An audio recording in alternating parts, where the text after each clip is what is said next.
Egy olyan nyilatkozatot hallottam, ahol azt mondták ezek a fiatal emberek, hogy ők nem akarnának innen elmenni.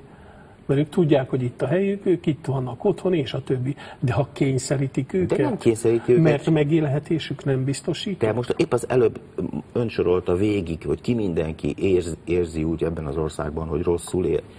Igen, vannak olyan emberek, akiknek 5 forintjuk sincs, hogy a maga szavát idézzem, és alulfizetetnek érzi magát a tűzoltó, a rendőr, az egyetemi tanár, a bankár, mindenki alulfizetetnek érzi magát ebben az országban, és alul is van fizetve, de ez a dolog normális állapota. Ha mi fele olyan gazdagok vagyunk, mint az Európai Unió, kb. 1/3 olyan fejlettek vagyunk, mint Ausztria, akkor a béreink is 1/3 szinten vannak mindenkinek. Ez ilyen egyszerű. Majd, ha olyan fejlettek leszünk, mint az osztrákok, akkor többet tudunk fizetni. Ugye azt érti meg nagyon nehezen az ember, hogy lehet, hogy fele olyan fejlettek vagyunk, mint akár Ausztria, akár Amerika, vagy 1/3 olyan fejlettek.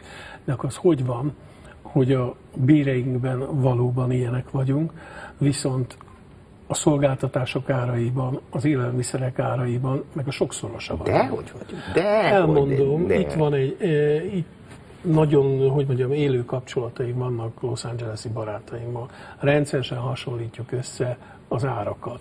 Sokkal olcsóbban lehet megélni Los Angelesben, mint Budapesten. Addig, amíg nem beteg az illető, addig, amíg nem kell lakást bérelni. Vártam, hogy ezt tetszik mondani, és erre rögtön megvan a válasz. $500 havi díjjal olyan családi biztosítást kap az ember, amiben minden benne van, az 5 csillagos kórházi szállodai biztosítással is. Miközben Magyarországon ma már ott tartunk, hogyha valaki, tegnap kért tőlem éppen valaki, jó könyvelőm, kért egy, hogy hívják ezt a milyen ultrahangos vizsgálatra valakit, mert zűrje van a térdével, és júniusra kapott időpontot, azt mondja, addig ő nem tud szenvedni. Keresni kellett egy magán rendelőt, ahol természetesen külön fog fizetni. És itt van a másik része a dolognak, hogy miközben ugye a szolgáltatások és a TB ára nő, közben kénytelen vagyok elmenni a magánszférába. Ezt fedezték fel ugye az egészségügyi dolgozók is minden szinten, és ők is húznak át a magánszférába dolgozni. Mert ott megkapják a pénzt, csak azt nem értem, hogy akkor viszont miért fizetem a TB-t. Most erre csak azt a cinikus, de tényszerű választ tudom adni, hogy ezt az Orbán kormány megoldotta, a társadalombiztosítás intézményrendszerét az alaptörvényből törölték, nincs ma Magyarországon társadalombiztosítás, megszűnt. Ezt a közvélemény nem... Akkor díjat sem kéne fizetni? Nem, adót fizetünk, adó módjára szednek egészségügyi adót, nincs társadalombiztosítás. Ez a kifejezés az alkotmányból töröltetett. Megszűnt. Nincs. Ezt nem eléggé hangsúlyoztuk. Ezt nem eléggé hangsúlyoztuk a közvélemény. Hogy hangzik ez? Tehát az alkotmányban, ami eddig volt az elmúlt 20 évben hatályban, abban benne volt az a nagyon fontos állítás, hogy az állam kötelessége az egészségügyi ellátás megszervezése és finanszírozása, és ez a társadalombiztosítás útján történik. Ez volt az alapelv, és ebből nagyon sok fontos alkotmánybírósági döntés is következett. Nevezetesen a lényeg mindig az volt, hogy ha én járulékot fizetek, akkor nekem ezért valami jár. Az ellátás jár. Ezt az alkotmányból törölték, nincsen benne, a társadalombiztosítás szó nincsen benne, a társadalombiztosítás helyett állami egészségügyi ellátás van, ami ugyanolyan, mint a tűzoltóság vagy a hadsereg.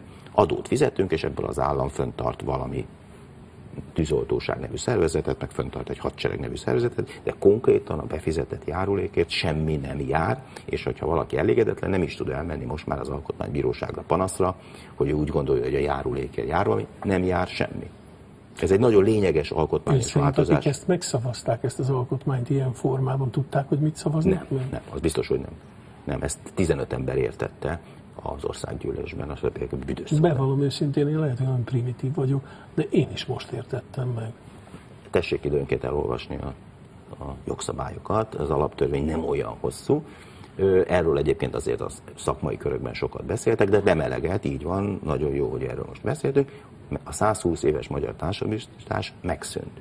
Nincs társadalombiztosítás. Ez egyébként a nyugdíjvonalon a lényegesebb, mert a nyugdíj vonatkozásában sincs.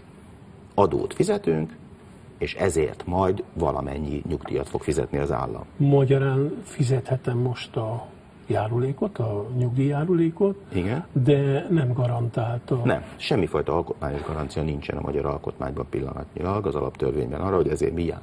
Nincs. Sőt, most már ha nagyon belemegyünk a részletekbe, csak jelezném, hogy a hatályos nyugdíjtörvények szerint 2013. január 1-től egy új nyugdíjrendszernek kellene működnie, aminek a kidolgozásához a kormány még hozzá se kezdett. És van 6,5-8 hónap. Semmifajta. Annyi történt, hogy az a korábbi alkotmányos garancia, hogy a befizetett nyugdíj járulékért jár nyugdíj, ezt ki lett véve az alkotmányból, nem jár semmi. És akik most nyugdíjasok? Azoknak a kormány holnap után minden további nélkül lecsökkentheti a nyugdíját 10-15-20-30%-kal, mondván, hogy a válságra való hivatkozása most nem fizet, ennyit tudunk fizetni. Semmifajta alkotmánysértést nem fognak elkövetni, mert ki lett véve az alkotmányból. Minden további nélkül ezt meg lehet tenni. És nem lehet hova menni panaszra.